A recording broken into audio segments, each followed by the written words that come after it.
Yeah. Hey, how easy do you think it is to buy a revolutionary musket? Why? Why is this the question? Like, can I go out and buy a revolutionary musket?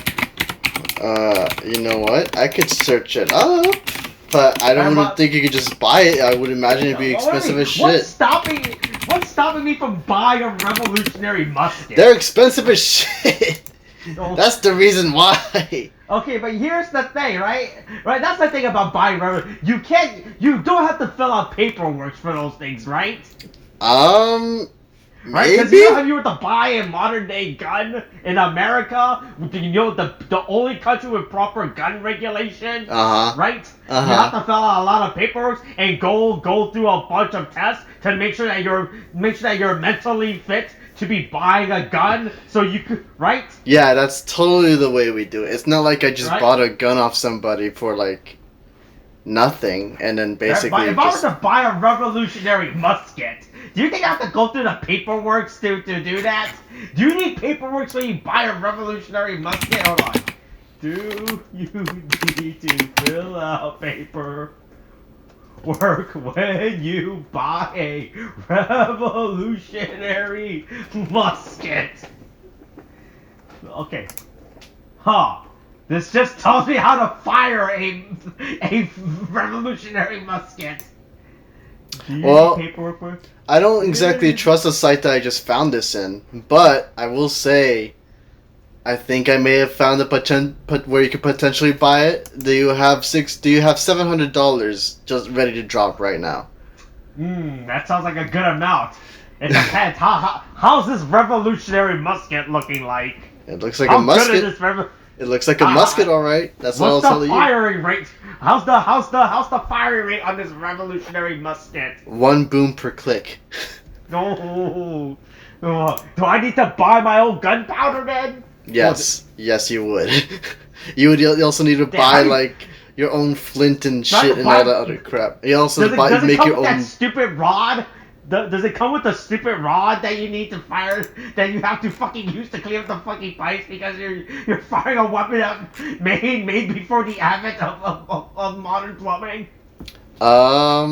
It looks like they have the little thing with it. Yeah, it's like a part of the gun.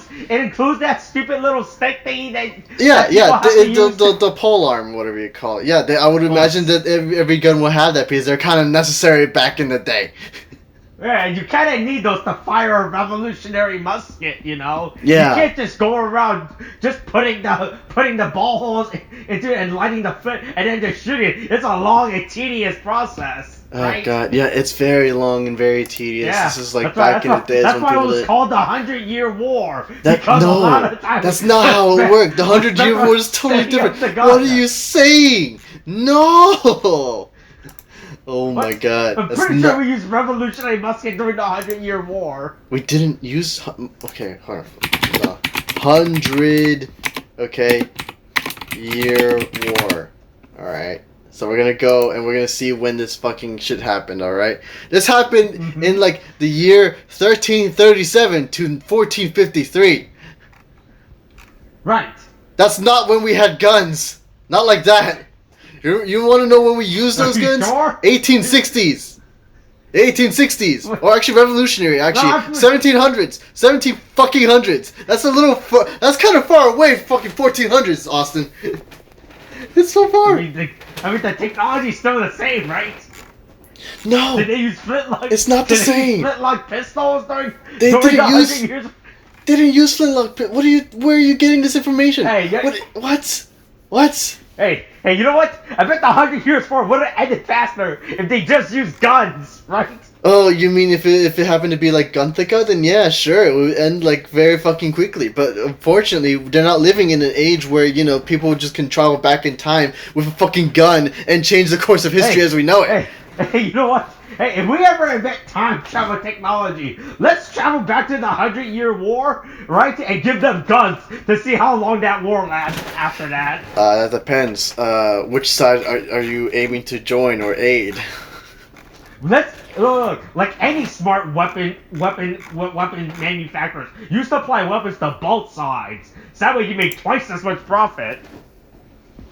Oh my god, I guess. That's how, right? Yeah, right? sure. That's how the U.S. That's how it works for the U.S. Army. You know. If we supply guns to both sides, right?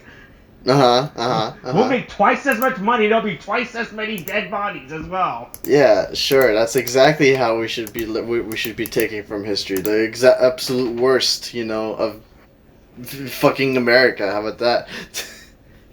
Yeah, that's what we'll do. We'll just learn from them and make money and not give a shit about the people that we're aiding and abetting with their deaths. That's right. And then we'll use that money to buy a revolutionary musket. Are you kidding? What? No! I mean, well, technically... Right? We'll use the money from the 100 years... We'll use the money from profiting off the 100 Years' War to buy revolutionary muskets, alright? I mean, if you wanted to create something like a...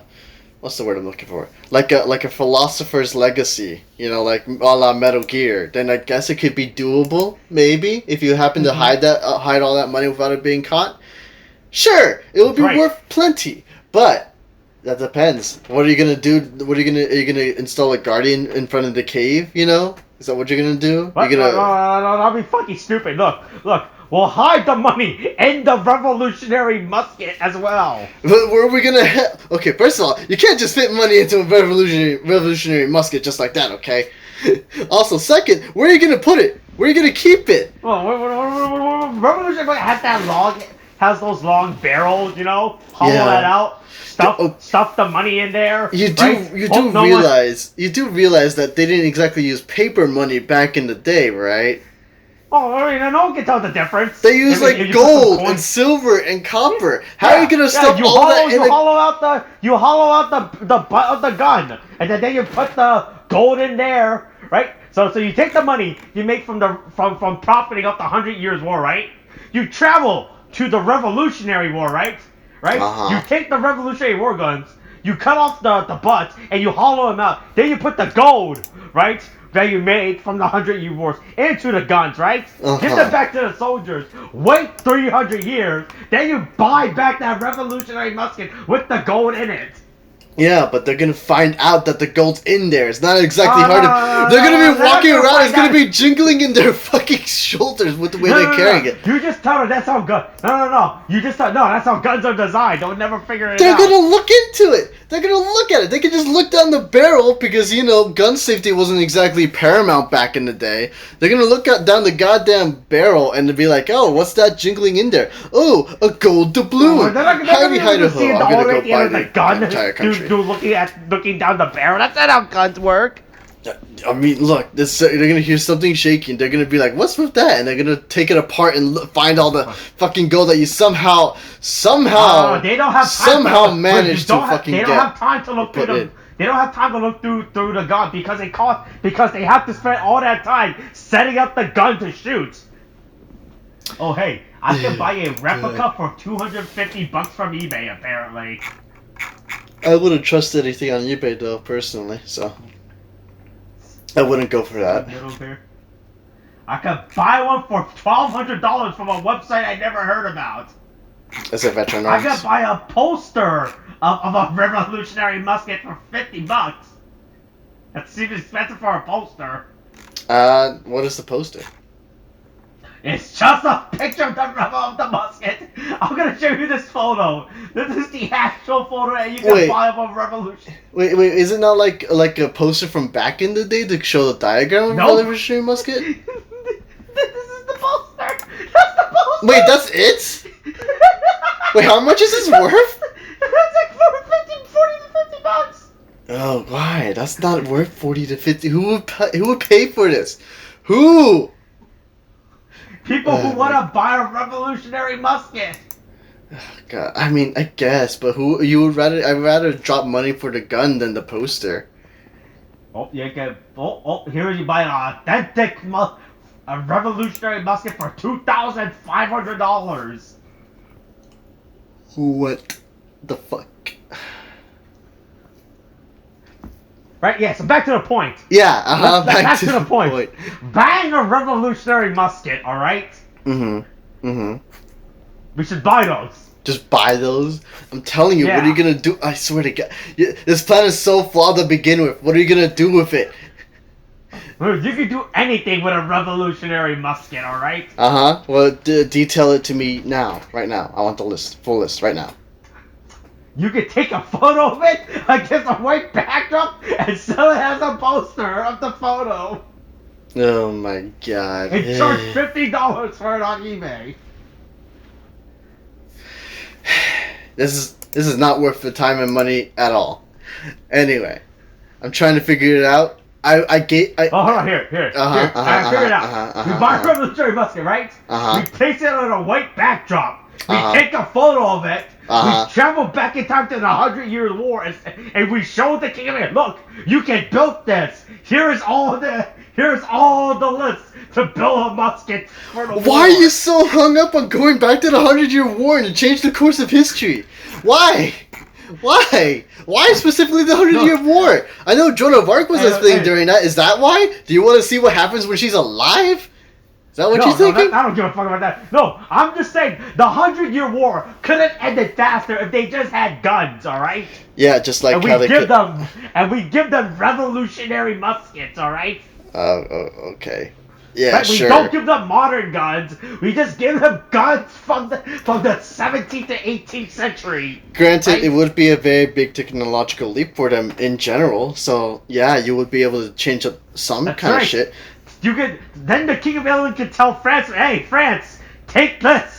Pew pew pew pew. That's the sound of revolutionary musket, by the way. Yeah, they go pew pew. That's what I assume. That's what I sound. Revolutionary musket makes the sound of, by the way. When you fire them, they say pew pew. That's pew. Not at all. But all right, you go ahead. I don't know. Have you ever seen a revolutionary musket? I've seen it on a poster. That's for sure.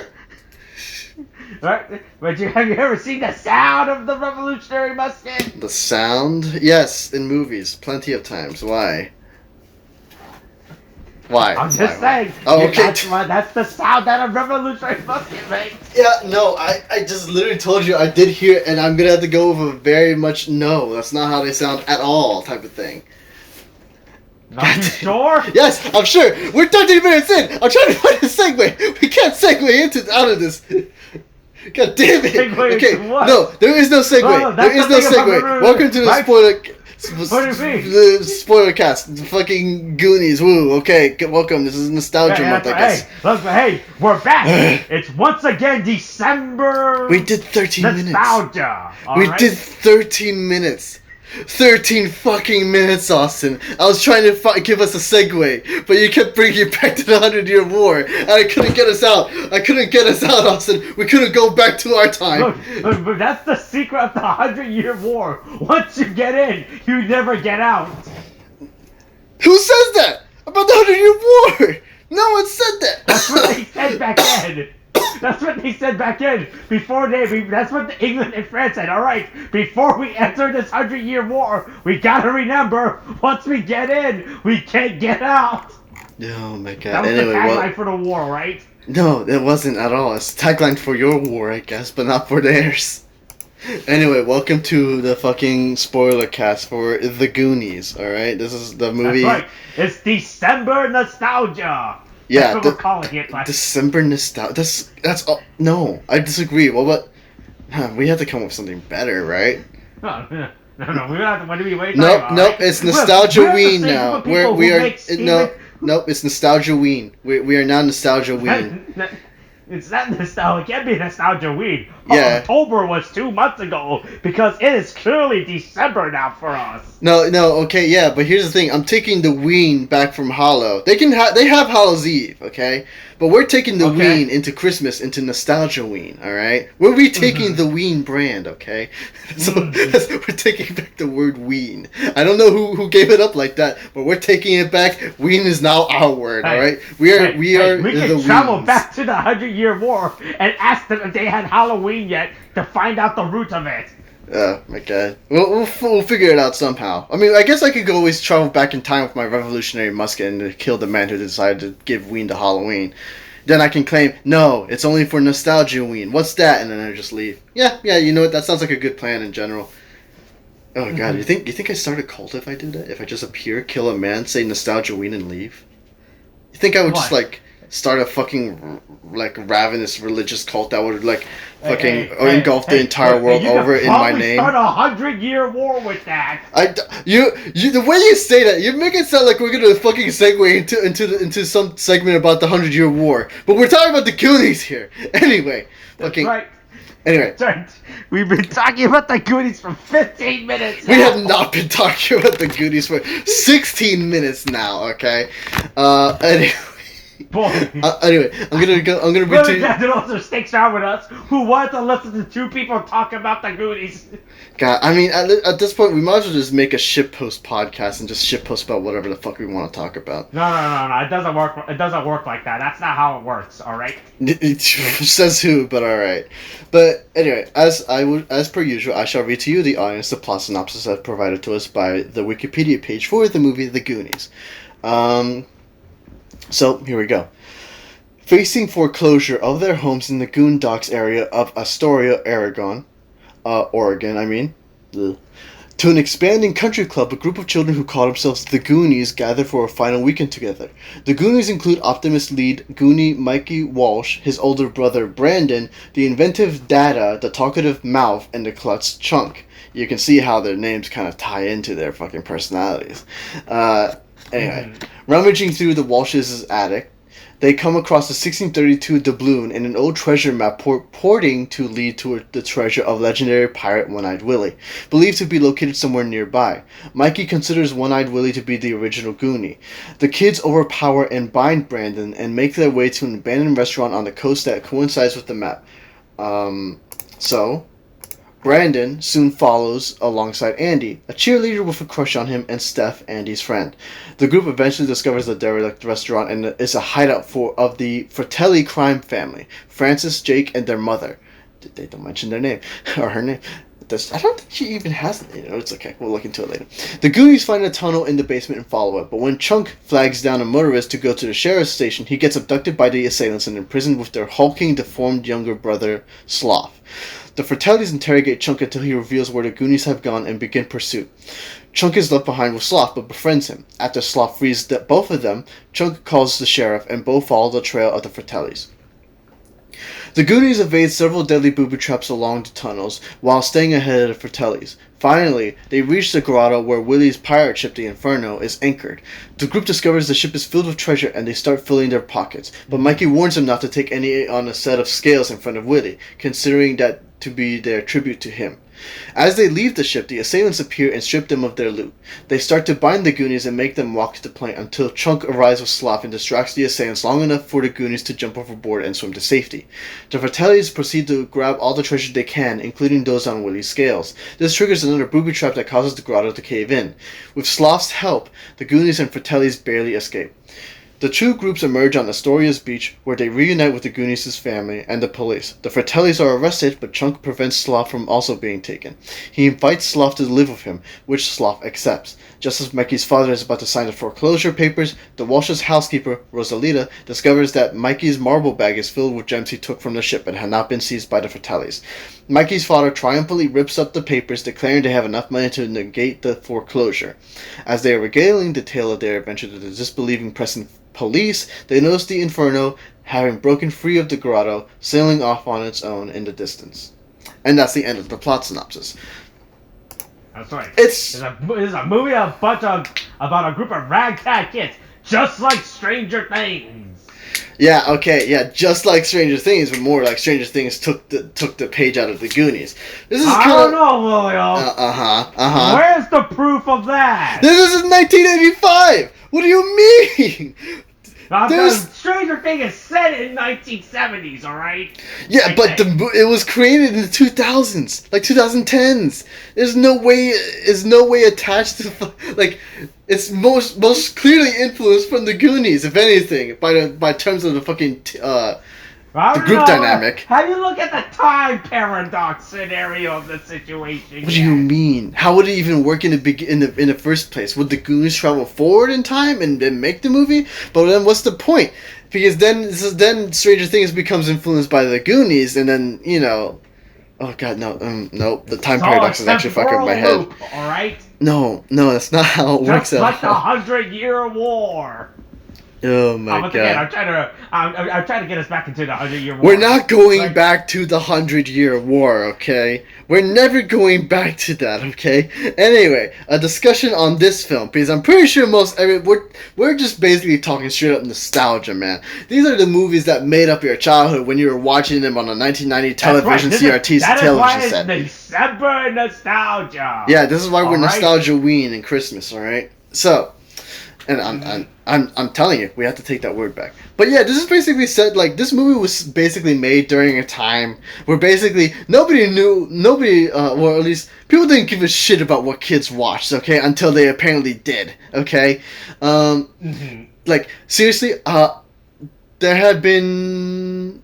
what, 2-3 dead bodies in this movie, I believe, because I know there was definitely the one where you get chunky, like they put him in a freezer, right? They put it, I think it was a freezer, like in an old abandoned freezer, like in a restaurant.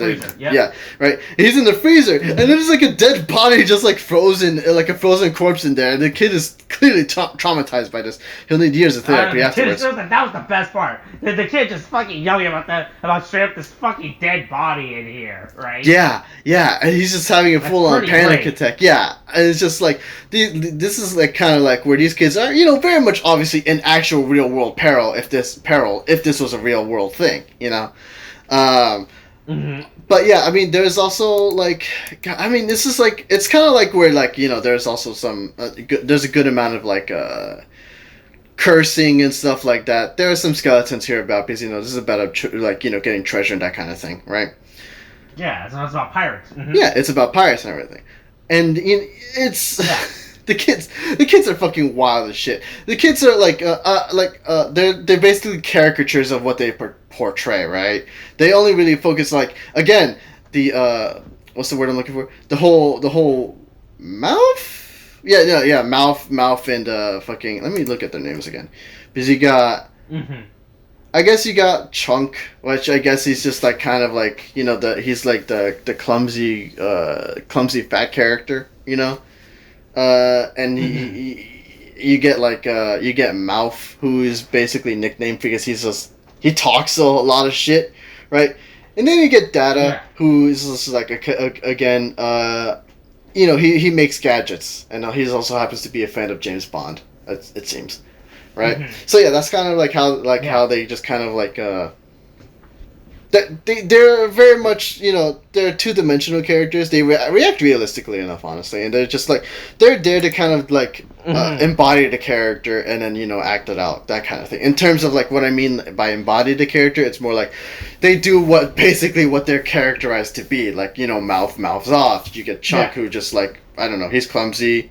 He's always about food, and you know, he's also he's also very fate. I don't know if you call it fate. What's the word I'm looking for? He tends to lie a lot, you know, or about a lot of shit. Like, he talks about like, oh yeah, Michael Jackson walked into my house to use the restroom or something, you know, random crap like that. But anyway, they make it a lot of it very clear in the first like 15 minutes of the movie, right? Right, you can see that Mouth is a real Dustin Anderson, right? What are you talking about? That's what this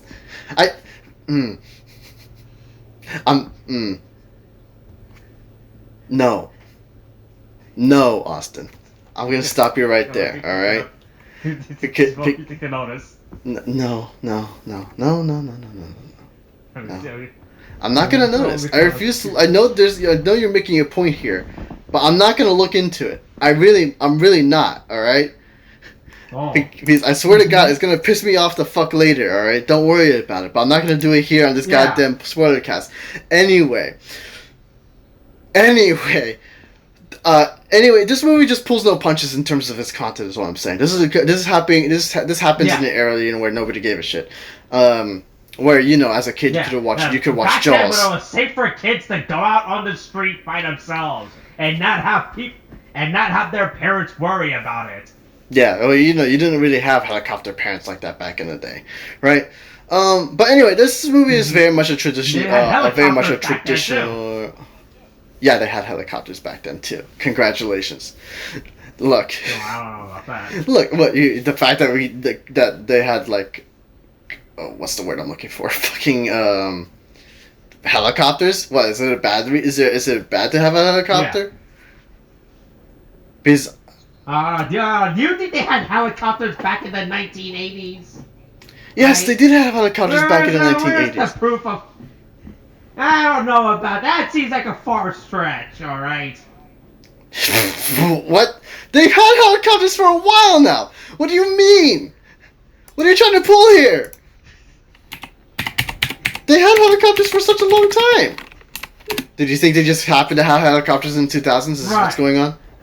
Is this what's happening? We've had helicopters since the 1900s, Austin. Where are the proofs that helicopters were a thing in the 1980s is all I'm trying to say, you know? Well, the pictures, you know, traffic news. Traffic was a big theme back then. Of course they have helicopters. What else do you think we're going to tell traffic to do on the radio? I feel like that's too early, right? What? When did you think they had helicopters? When? After 1985. What? 1986. You're saying after the wait what? Okay, oh no, 1886. But what makes you think they just, you know what? I don't know where this joke is going. Just kill me now, please, Austin. Please. I can't. My brain is shutting down. Anyway, the Goonies, right? The characters are fun. You got Sloth. Yeah. Everyone loves Sloth, right? Yeah. Okay. Cool. Anyway, we're talking. Hey, the effects on Sloth are still pretty good. It still holds up. Oh no, the effects are pretty good, and it's a fun adventure movie and everything. It still is. Like, you still get like the whole, especially like in the later half, because like the first half of the movie is clearly just set up to kind of establish character dynamic and how these characters are just gonna interact with each other before they go on their stupid pirate treasure hunting. Yeah, like, right? You got the whole thing with the attic where like the father had an attic full of like basically treasure maps and everything, right?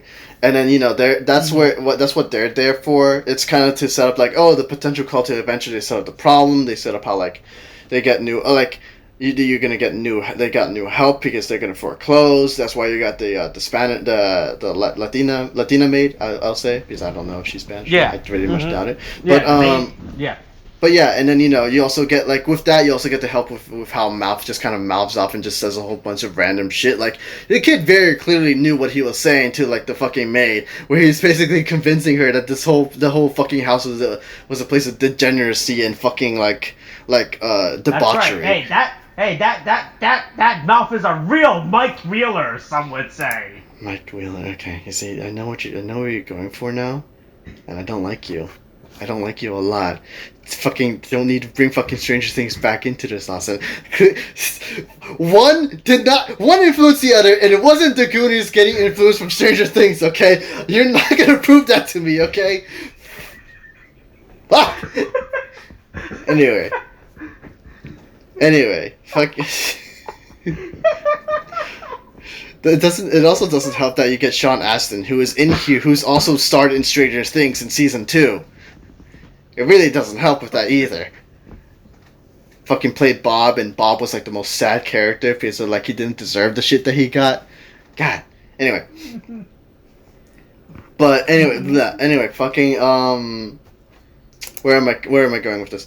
Where were we? Fuck. I mean, it's a traditional adventure film. It's very fun. It's that thing I've been complaining about all for the last few years in Hollywood filmmaking. Adventure movies. We need those back. I hate the fact that we don't have adventure movies anymore. Right? Like, actual good like, fuck, not high fantasy, high stake, like actual adventure Indiana Jones, right, style type of movies, right? Yeah. Like, actual right? Ones that doesn't need to have a stupid thriller where you have to uncover the government conspiracy, or have a bunch of some would say eternal gods living on the earth and ignoring genocide over the 7 millennia, right? Well, I guess may or may not be anti-Semitic as well. because they chose to ignore it. I'm gonna have to like. Are you saying anti-Semitic because they just ignored the slavery of the Jewish people? Is this what you're talking about? Because this was a thing. And, or you're talking about World War Hitler II as well. And Hitler. Oh, you know what? Yeah. Why didn't they stop that? They could have stopped it. Hey. They could have stopped Magneto being a thing. They really could have stopped Magneto being a thing. Because that was a whole shtick with Magneto. Fucking Magneto's just like witnessed the genocide of his people, and then he's just like, you know what? I'm not gonna let that happen again. Wait, are you saying the Eternals gave birth to Magneto? I mean, if by cause of being absent, then sure, because they had the power to act and they didn't. For some reason, they didn't do it. I mean, I guess they explained in the movie. We haven't seen the movie yet. Just disclaimer. But they do explain in the movie. It's a really bad reasoning, right?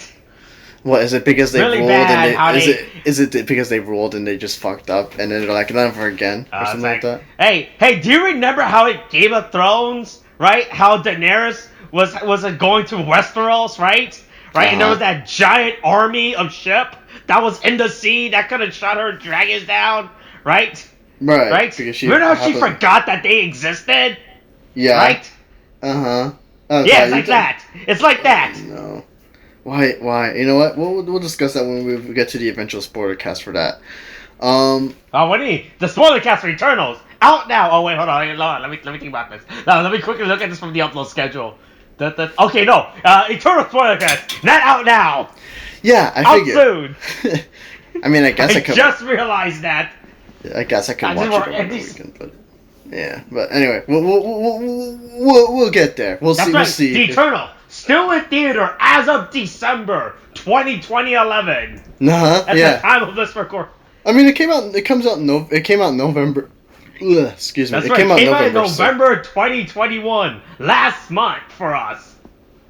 Yeah, so it should still be out relatively. So. Yeah. Hopefully. But yeah, it's just like it's a good traditional. No, I like this movie. I enjoy this movie. It's been a while since I've seen this. Yeah. It's very fun. It's very. The movie still holds up very well. Yeah, it's just a fun romp, that kind of thing.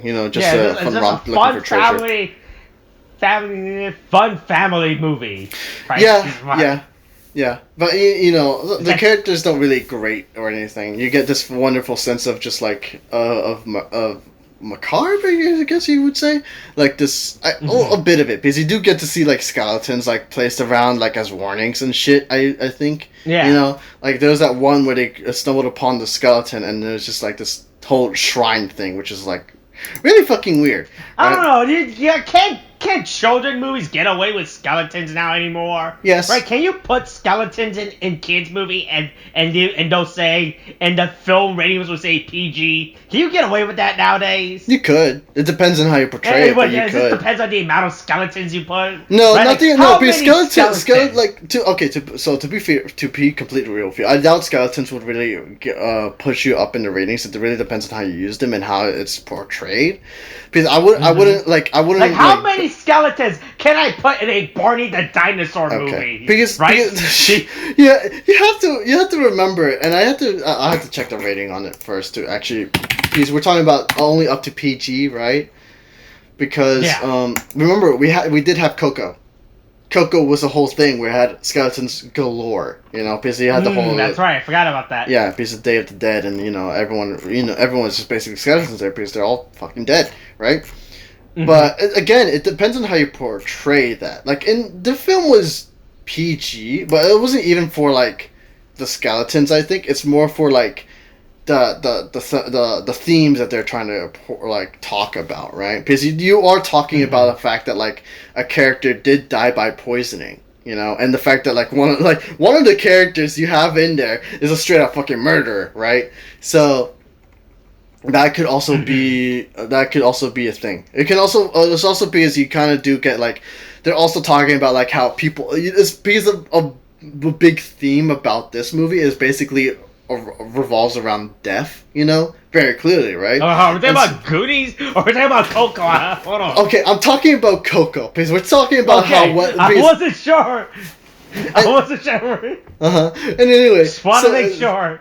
Yeah. Okay. So basically, it's just like it's a very heavy subject to talk about in general, right? But it's a reality of our life, so that's why it's up to a PG rating, because it's just like in a G rating it's like you don't really need to talk to your kids about this movie, right? But PG is like, well, we're gonna talk about some things where like you might want to talk to your kids about, like, again, about death and like the afterlife and stuff like that, because it's very much a lot of that, it focuses on that, right? And so that's why that's pushed to PG, but it's not because of the skeletons. Now, if it was like skeletons covered in like rotting flesh and stuff, then that goes into R, right? But then you get movies like with the Goonies here, where you get dead skeletons. You very clearly know that they're dead, but it's and you might get some like that old I don't know what you call it, but that skin where it's like kind of grayed out and all like dusty and shit like that. I don't really know how you call that. But like you can put that into a PG movie just fine. Even that most certainly PG-13, but because it's supposed to imply like people died here, time has passed for a long while for them to be just skeletons. It's there to kind of let you know. But you would like, you wouldn't. Why did I get into this tirade? Anyway, it's PG. You can put it into a PG movie. It's fine. Yes. Okay. All I do is ask about skeletons. Yeah, I know. I was just trying to explain it perfectly fine or something like that, I was just trying to explain. Anyway, fuck it. Yeah, that's a whole thing.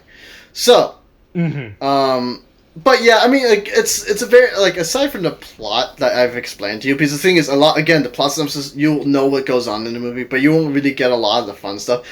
Because, again, a lot of the fun is with the characters talking to each other, and, like, the slapstick kind of humor. The interaction between the kids, right? Yeah. Right, and their journey of friendship, Right? Yeah, and, they're trying to save their parents or homes from foreclosing because of a stupid country club and shit like that. And then you get, like, what's the word I'm looking for? You get, like, the fucking, hold on. Oh yeah, the slapstick, the physical comedy and the humor and the fun little it's a treasure hunt that you kind of go along the way with the other characters, That's kind of part of the fun and charm of this movie. So yeah, I mean, it's definitely like if you watch, you can watch it if you guys have kids. I don't know what your life deal is. You can definitely watch it with your kids and they'll be like, oh, they might have some questions, but it's just a fun, fun family, fun time, type of thing, But I mean, there are definitely some great characters. Again, what was his name? And I forget his name all the time. Was it Sloth? It was Sloth, right? Yeah. Sloth is a very fun character. The whole bonding between him and Chunk was very fun. It also kind of gives that whole thing. It's like, people are not as what they seem. He's like, he might be part of a bad family, but he's not bad as well. That kind of thing. I mean, again, it's just like there's not a lot to talk about other than it's a fun adventure movie, dead pirates and all that, that's all. That's very great. Kids love dead pirates, by the way. I mean, yeah, kids are big fan of dead pirates. Well, yeah. Hey, if you ever want to take your kids somewhere, take them to a place full of dead pirates, all right? Yeah, that'll definitely be fun. If you find some treasure, hit me up. I would like 20% of the cut for leaving you there. Anyway. But I mean, yeah, it's a fun adventure movie. Nothing to take too seriously. It is a bit slow in the beginning until we really get the gears going. But again, that's they set start up. Actually going to the cave. Right? Yeah. Getting chased by the spooky family and whatever the fuck. Right? Well, I mean, it doesn't really push itself forward until they reach the restaurant, and then they have to go ahead and escape the Fratellis, because the Fratellis is what pushes them into going underground, and then them finding one of the tunnels, and then them going into the treasure, finding the treasure of One-Eyed Willie. So yeah, I mean, again, it doesn't really go so. It's a lot of setup. There's a lot of talking, a lot of interaction and stuff like that, and it's there so you can understand how why they act the way they do later on, that kind of thing, and also to make sure oh yeah, you're gonna like these characters because this is what each of them represent. They're easily digestible in the 15 minutes that they show up in the beginning of the movie, and then the rest 15 minutes setup, 15 minutes of them wondering what they should do, and a bit more character interaction, and then once you hit around the 30-minute mark, that's when the things start moving forward. Once they hit the restaurant and you get the antagonists involved and everything. But yeah, it's yeah, man, 30-minute hours. I mean, it's not really a bad time. Yeah, right, for the movie to start. Like a 2-hour movie. The it's length really of good. The movie. Mm-hmm, yeah, it's like 2 hours. I bet it's only 30 minutes, right? Because these are 30 minutes. And after that 30-minute mark, it's just the movie just picks up, right? It's a complete journey, you know. Yeah, right? It's you start just going headfirst into the adventure, and that's when the fun begins. Mm-hmm. But yeah, it's a fun movie. You don't need to look too deep into the characters. We're here for the adventure, and the characters are here to enhance that, you know. But yeah, it's definitely a fun romp. I still loved it I loved it as a kid. I still love it now. So I mean, rating wise, if anybody cares, and I know people don't, because this is a fucking beloved movie anyway. It's like 8 out of 10 for me, you know. I mean, again, the slow pacing at the beginning almost kind of killed it. Just in case if you're a person who hasn't seen the Goonies yet in 2021, right? And that you didn't see it for the first time, watching it over the weekend to get ready to record a video discussion with someone in regards to it. Well, do you have anything else to say on the Goonies, really? Hey, classic movie that I definitely remember from childhood, right? Yeah. I mean, you remember this more than Adventures of Pinocchio, right? Hey, the set piece were really good. I enjoyed the set piece in this movie. This movie had a good setting, right? Like you felt the cave, the cave journey that they went through and everything, you know. Yeah, right? As they were going through, I was like, yep, I definitely believe that they were in a death cave, that they were gonna die at any moment, you know. Right? Yeah. It's definitely a set piece. And it's not like I'm playing a whole. And it's not like I've been playing a whole bunch of Tomb Raider recently, you know, right? Yeah. Did you get that feeling, right? You get that feeling. Eventually, you just need Tomb Raider, huh? But it was great. I definitely enjoy watching this movie, right? Yeah, it's definitely a fun time. But, also, we're really glad how the family just accepts Sloth into it at the end, right? Like this. Yeah, they were very accepting of him. Yeah, but I mean, for one thing, I get it because you don't want to hold up the movie. But like, guys, you have to have a talk with your child about just accepting strangers off the bat into your household, my guy. Yeah. Like, that's kind of a big thing, right? Especially one he found in the basement of a building, right? Yeah. That's also very true. Yeah. But hey. All right. I think the real lesson at the end of the day, if you find a dead body, don't tell the police. Right? Or do. You I don't know. Should. The kids didn't tell the police about the dead body, and everything worked out for them. So you know. Oh, did Chuck not say anything about the dead body? I don't remember. Did he not say anything when he was calling the sheriff? I think when he called the sheriff, he just said, "Hey, sheriff, we're trapped. We're being chased by the whatchamacallit family." Oh, the Fratellis, yeah. Yeah, I think like that's all he said. We're being chased by the Fratellis, and he never brought up the dead body. That dead body, to this day, is still in that locker. All right. Oh my god. Yeah, that dead body was the real treasure. That dead body was the treasure. Was the real thing that One-Eyed Willie wanted them to find. He wanted the kids to find that dead body and bring that person to justice. All right. That's what One-Eyed Willie really wanted. What if the dead body wasn't just a real? Well, no, it was a real body, but they hollowed it out and filled it with gold coins. Oh, that's right. That's what One-Eyed Willie wanted them to do. But here's the question, Austin. Were we inspired by the Goonies for that, or were the Goonies inspired by us? Time. Oh, that's a good question. Time. That's you could say that's a real 11 thing to wonder about. That's not no. That doesn't work out. Who in here represents 11? No one has psychic powers. No one. No. I don't like. Unless you're talking about Sloth, but he's like the most unique. Alright, that's the movie. No, that's the movie. No, we'll see you next time. I swear to God, listen, it's not over. That's Who cares? how we're ending it on. See you next time as we enter the second year of the 100-Year War. No. It's not. Coronavirus is still a thing. Wash your hands, wear a mask, get your shots. Okay, thanks, bye.